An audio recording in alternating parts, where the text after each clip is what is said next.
this from overseas. Fox News now learning that Swedish authorities may be moving closer on a decision whether or not to indict WikiLeaks founder Julian Assange on rape allegations.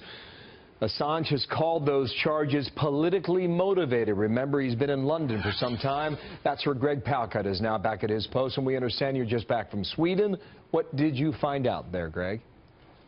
Bill, in fact, probably the most important thing we found out from our time on the ground there is that that is right. The 6.5-year-long legal saga could be closer to an end.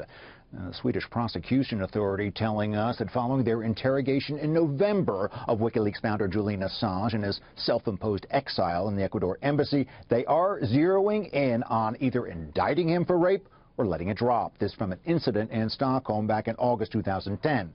Now, some tell us, in fact, that the charge could go away.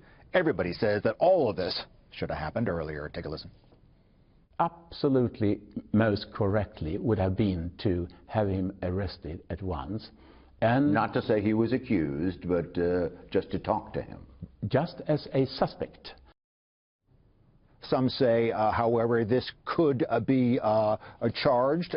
They point to the serious nature of sexual assault cases taken in Sweden.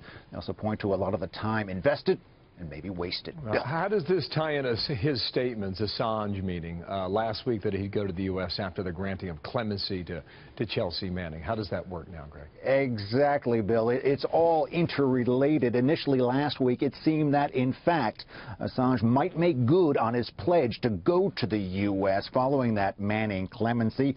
But in a social media press conference later in the week, he added so many qualifiers to it. It looked to many that he might want to hold out. The reaction in Sweden that we got, he might have been offering to go to the wrong country. We found no extradition order to the U.S. We found that there is nothing publicly in the U.S. regarding charges. We did find an extradition order to Sweden. We did find charges being investigated there. We'll have a full report on all of this tonight. All right, not settled yet. Thank you. Greg Palkot live in London on that.